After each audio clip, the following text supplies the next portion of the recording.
the same. I mean, in 1870 you can lay 2 yellow tiles, or you can upgrade a yellow to a green, or you can upgrade a green to a brown. So each game has its own different quirks, but there is one very important thing about the upgrade, and that is that you must maintain track.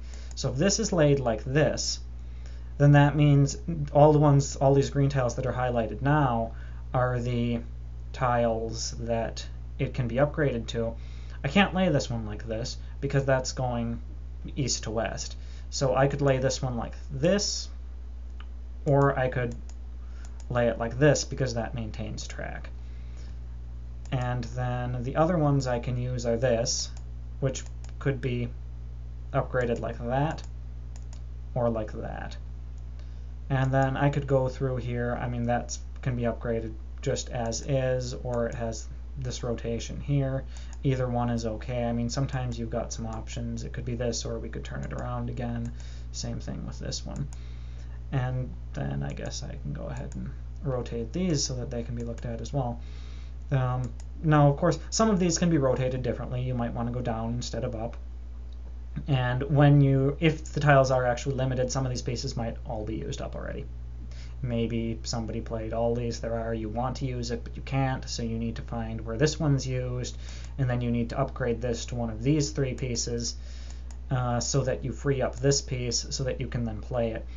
But the important thing, that's all strategy that can be important when you're playing the game, but insofar as calculating runs goes, the important bit is that you need to maintain track, because that means that you are only adding to your network.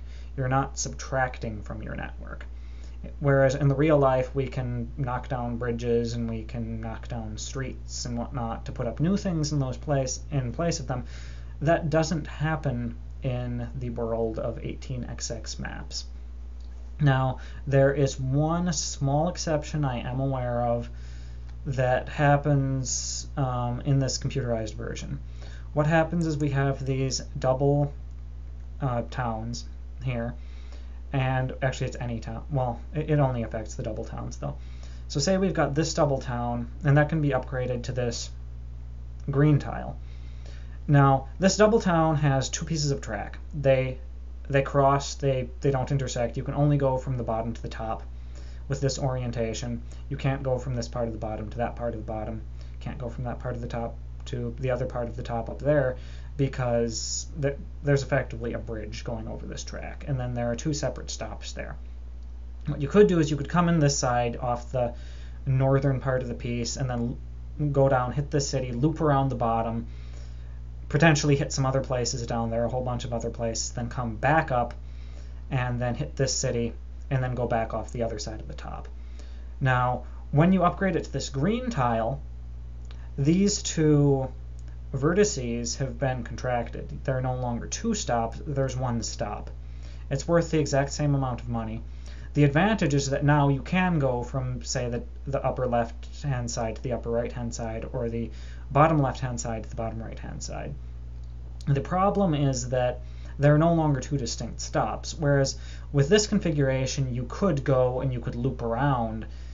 By upgrading it, you have failed to maintain the network, as it were.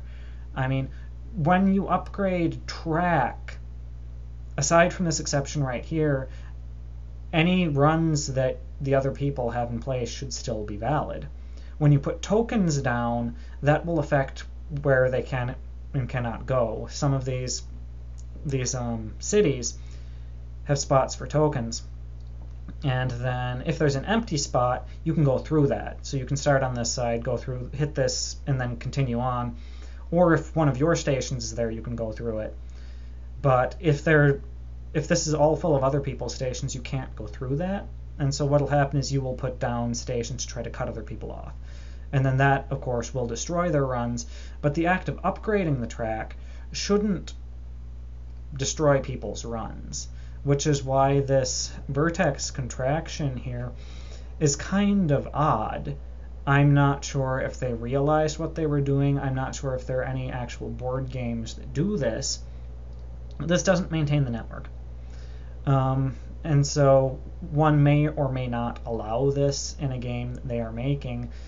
If it's not allowed, of course, that may make things simpler. It seems like trying to program something in to deal with this vertex contraction would just lead to a whole bunch of bugs.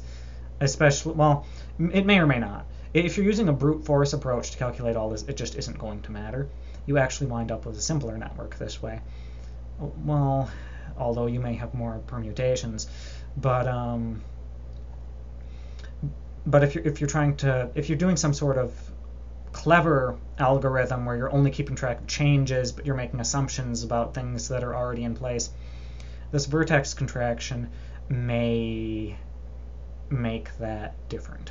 I mean, it may make it so that you can't actually, it may break some of your assumptions. So if we leave this here, we've got all this track here. Now, let me explain something else. Let me turn off the values, well, they were off, and let me turn off the grid quick, just so that we can get a good look at the map. Now, what we see here, we see water, we see land, we see mountains, we see towns, we see cities, and then we see track. And these are all the things that are going to exist on the board. You can't move mountains. I mean, this mountain's here right now, it's never ever going to be over there. This water is here right now, it's never ever going to be over there. Now, if it's, and the same thing goes with the cities and towns. There are a couple of towns right here that are not connected to anything. Those towns are never going to move. If we turn the grid back on, this isn't lettered or numbered, but we know that there will be 2 towns right here. We don't know how they're going to be connected. When we lay tile, that's how we end up connecting all of them. But we'll know before we start laying any track, any tile, exactly how many cities there are on the board. I mean, we can actually figure out, depending on how you're going to map your vertices out, you will know exactly how many vertices exist in the game. And you could use some sort of optimized way of keeping track of all of that, or you could use an unoptimized way of keeping track of all of that. The unoptimized version would be, say, in 1830, let me just go back to the tiles. We'll look at the remaining tracks again.